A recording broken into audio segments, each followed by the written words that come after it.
Childhood, one of the most innocent times in our lives. A time for fun, laughter, and a time for games. But what games? Sure, there was tag and ring around the rosy, but that was it? Perhaps you're forgetting something so sinister that you locked it away in your memory, hoping you'll never be forced to relive it ever again. Do you remember Bloody Mary? The game we all used to talk about playing as children, although many of us were actually too scared to play, has been around for a long time.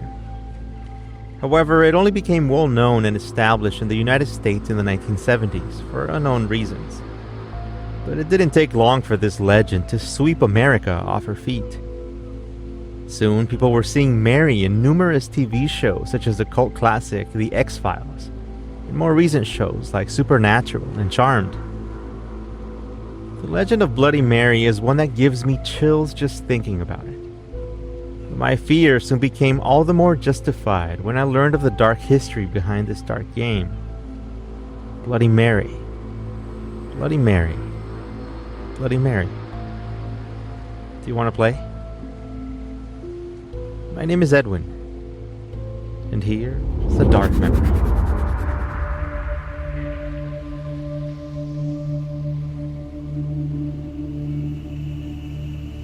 Much like any other game, there are rules that must be followed to ensure success. But in this game, these rules don't only allow you to succeed, they make sure that you live to tell your experience. Now, there are multiple different ways that you can play this game, but the most common way goes as follows. You want to summon Bloody Mary. The most optimum place to perform the ritual is in your bathroom. The reason for this is because you need a room that can block out all light and become pitch black. With most bathrooms not having any windows, this makes the task much more achievable. After you decide on the location, now you must gather the proper materials. In order for it to work, you have to have some way of generating a lasting flame. Usually a candle is the easiest option, and you will also require a mirror. Another reason why a bathroom is the best place to play the game. Once night falls, bring all of your supplies to the bathroom and make sure that no one else is in there with you. Block out all possible sources of light and light your candle in front of the mirror. Now it's time. When you feel brave enough, look up and make eye contact with your own reflection in the mirror. Begin chanting Bloody Mary 13 times, slowly getting louder and louder each time you say her name. After you finish, look up at the mirror again. Make sure you're not standing within arm's length of the mirror, unless you want Mary to grab you. If you survive, quickly extinguish the flame and leave the room, making sure to never use that mirror again. What if you didn't see anything? Well, there are other variations of the rules that may just work for you. The real question is, do you really want it to work? If it were me, I would have thanked my lucky stars that nothing happened. For those of you that answered yes, then here are a few more options you can try. Instead of playing any time at night, try playing the game at exactly midnight. If that doesn't work, there are a few ways to change your chanting method. Try chanting her name 3 or 7 times while running the sink water and spinning in place each time you say her name. For some odd reason, if nothing else has worked yet and you still haven't seen anything in the mirror, you could try changing the word to chant. For example, instead of just chanting her name, repeat the phrase, Bloody Mary, I stole your baby. Or even, I believe in Mary Worth. Now, if you have any concern for your soul, there are a few things you can try that may help dispel Mary's spirit and save you. Here are some tips to survive your encounter with Bloody Mary. As soon as you finish the ritual, if you ever want to be able to use that room again, you can try smudging it, which is a Native American practice of cleansing a room by burning sage. Instead of burning sage to cleanse a room, you can flick vinegar in the corners of the room. The third thing you can do that will help save the mirror is drawing a cross with soap on it for 3 nights in a row after you play the game. The most important thing to remember is that you must never, never, break the mirror. Unless you want to set her free.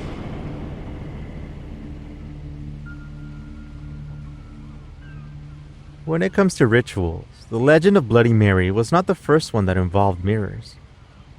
In fact, mirrors have played a larger part in history than we thought. Years ago, during the 1800s, Europe was already crawling with their own superstitions involving mirrors. For example, there was a way for someone to supposedly see the face of the person they were destined to marry. All they would have to do is wait until nightfall, and walk up a staircase and past a mirror at midnight. When they passed it, they would see one of two things: either their future spouse's face, or a skull. If you were unfortunate enough to see that skull, it meant that you would die before you ever got to marry. Now, there are many different versions of the Bloody Mary legend and who she really was. There are a few that are the most common. The first one derives from the alternate chant I mentioned earlier, the story of Mary Worth. She was a woman who lived during colonial times when suspicion of witchcraft was rampant. Mary lived in a cabin just outside of her village where she was known for selling herbal remedies. Even though she sold stuff that was supposed to heal, that part didn't stop the townspeople from fearing her and calling her a witch. Eventually, little girls in the town started to go missing and everyone suspected Mary, even though she claimed to have no knowledge of what was happening. What was even more suspicious was that she was slowly starting to look younger than her old, haggard appearance. Things all came to a climax one night, though, when the miller's daughter woke up hearing a strange noise that no one else could hear. But she found herself being drawn to its source. Her mother, incapacitated at the moment, shouted for her husband to follow their daughter because she was heading into the forest. After a crowd of other farmers joined the father, who was chasing his daughter, he noticed Mary in the distance, standing next to an oak tree with a wand in her hand. The wand was producing a strange glowing light. It was pointed toward the miller's home. When she noticed a crowd was now running after her with pitchforks, Mary began to flee back to her cabin. It was too late. The farmer, now in fear for his daughter's life, grabbed and aimed his rifle and shot Mary in the hip with a silver bullet. Once they surrounded the now wounded Mary, they dragged her away and burned her at the stake. Right before she perished, they said that she cursed the village, saying that if they ever spoke her name in front of a mirror ever again, she would return for her revenge.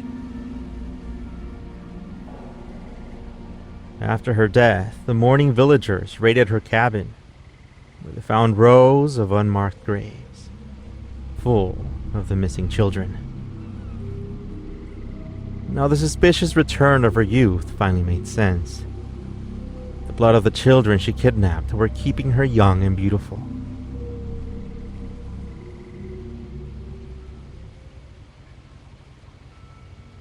Another version of who Bloody Mary was comes from a story that takes place a couple of centuries later, right after the Civil War.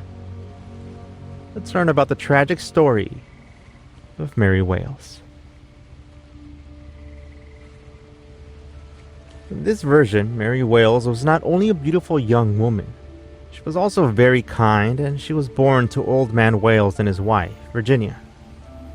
However, he hated his daughter because when she was born, Virginia died due to childbirth complications, and for that, he blamed Mary. One night, he came home especially drunk and angry, and he burst into her room, stabbing her to death in her bed. Her screams were drowned out by the cries of the animals in the farm next door. When he left her body, she was covered in blood, and her head was nearly severed from her body. The next day, he picked her up and buried her body in the basement. Soon after her death, he learned that just because she was dead, that didn't mean that she was gone. For multiple nights, she would appear in front of him, shouting, "Father," and attacking him, causing him to flee his barn. One time, while he was shaving, she even appeared in the mirror and slapped him. After a short while with no incidents, Old Man Wales assumed that her spirit was done with him. But he was wrong. He was very, very wrong. After appearing in their house again and trying to attack him, this time she followed him to the barn when he fled the house. When he turned around, there she was, staring at him and pointing to a noose next to him. With that, Mary exacted her revenge. She was able to end the life of the man who took hers. Now, both of these stories have no historical context whatsoever, but it just so happens that there was a real woman in history with the nickname Bloody Mary. She was Mary Tudor, or better known as Queen Mary I of England, who reigned from 1553 to 1558.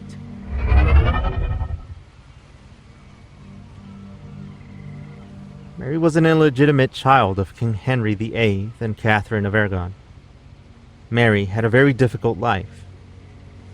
She was plagued with horrible menstrual pain and irregularity her entire life, and was treated like an outcast. When she was finally able to seize the throne at the age of 37, she knew that she had to marry fast and produce an heir to secure her power. She married Philip of Spain, who was much younger than her at the time of matrimony. With her efforts and prayers, Mary was delighted to find out, not long after that, she was pregnant. Sadly, when the time came for her to deliver, nothing ever happened. She never bore a child. Eventually, even her baby bump started to shrink. Mary thought that God was punishing her, when in reality she suffered from pseudocyesis, or phantom pregnancy. She wanted to be pregnant so badly that her brain tricked her body and she developed all of the signs and symptoms that every other pregnant woman presents, except for a fetus. So how did she get the nickname Bloody Mary? Well, not only were her horrible menstrual problems a contributing factor, the more common reason is because she brought forward the Marian persecutions. This was when hundreds of people were accused of being Protestants and then burned at the stake. And this was because Mary was trying to restore Catholicism as the primary religion of England. With all of this death on her hands, there was no surprise the public soon gave her the nickname Bloody Mary. Just like with other famous legends, Bloody Mary has her own set of alleged encounters. While searching all over the web for stories, we found a few that may just give you nightmares. The first one that stood out to me was the story of Lauren and her friend. In her words, they were feeling experimental one night while they were out on the road. And they stopped at a gas station with an outdoor restroom. They decided to try summoning Bloody Mary. The cool night air burned in their lungs as they entered the dark, damp restroom. It was clearly empty.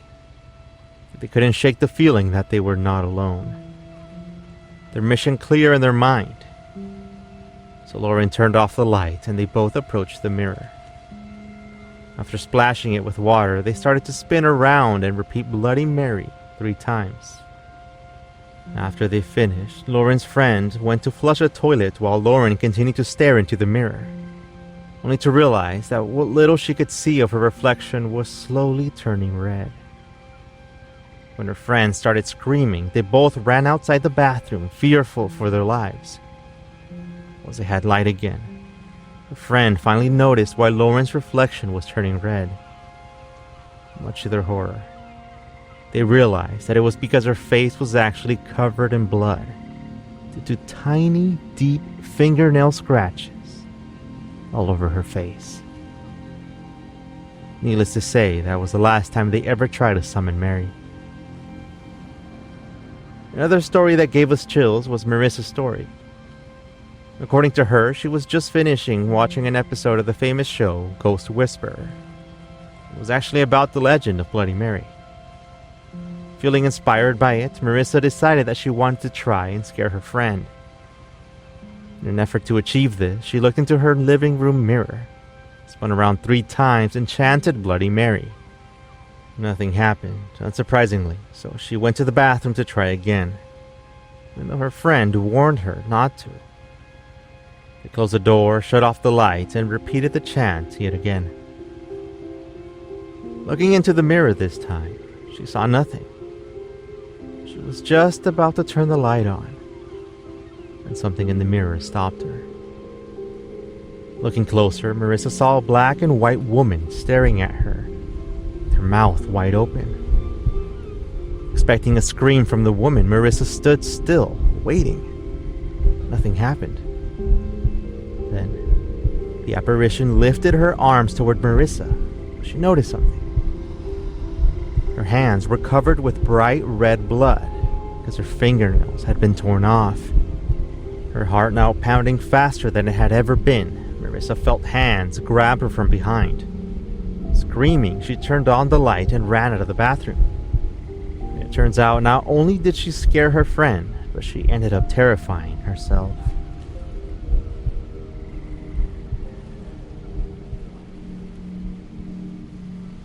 So with everything we've learned about her so far, the most basic concept seems to have been overlooked. And that is, just what does Bloody Mary look like?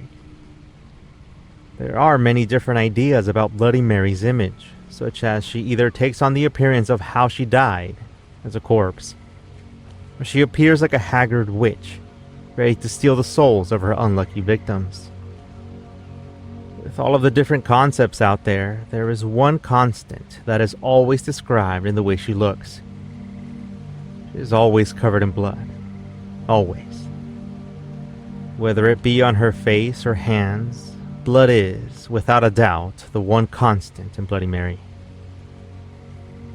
What happens to you when you play the game also varies based on who you asked. As you can now infer based on the earlier stories submitted by people on the internet, some claim that she tries to grab you or strangle you.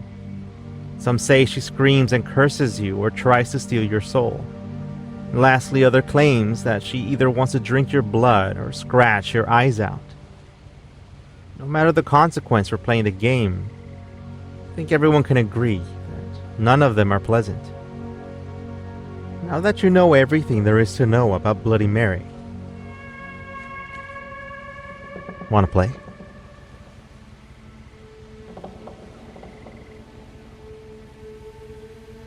The timing is perfect, as you waited all day for this. The clock is about to strike midnight as you hear the wind howl outside and the trees beat against the side of your home. Carrying a candle and lighter, you make your way up the dark stairs and into the cold bathroom. An odd mixture of fear and excitement fills your chest as you head into the bathroom and close the door. Excited to finally play this game since you never did as a child, but fearful you may see something that you will never be able to forget. Making sure the room is devoid of all light, you grab the lighter, you ignite the candle and set it in front of your bathroom mirror, creating an eerie tone to the room. You're ready to start. Slowly lifting your head, you make eye contact with your reflection and begin to chant into the mirror. Bloody Mary, Bloody Mary, Bloody Mary. Getting louder and louder as you make your way up the sinister number 13. You go to lift your head up again and look in the mirror, and to find that you can't. Frozen with fear. You feel as if your head is being held down by cold, frozen fingers. After an intense minute of struggling, finally gain the strength to look up. Your body is trembling with fear. Your eyes are dilated, trying to see in the dark mirror, as your labored breathing fills the deafening silence. You're fully ready for something to jump out at you or grab you from behind. You stare into the pitch black mirror, only to find nothing. Absolutely nothing. The breath you didn't realize you were holding seeps out of your lips as you silently laugh at yourself. Of course, nothing would happen. What were you expecting? You blow out the candle and open the door. Just as you're about to leave the bathroom, something catches your eye. What looked like a hand swiped at the mirror. Or at least you thought it did. Are you kidding? It's just a legend. Shaking your head, you step out of the bathroom, leaving all those silly thoughts behind you. When it comes to this legend, why are we so captivated by it? Why do so many people find it fun to play the game even when they know the most likely outcome? There are many possible reasons, but perhaps the most logical one is that it fulfills our human desire for excitement, for the thrill of being scared. No matter the reason, there are some things that you just don't mess with. Or else you may find yourself in front of the mirror, the dark, the door that just won't open. You really shouldn't have said her name. Bloody Mary. Bloody Mary. Bloody Mary.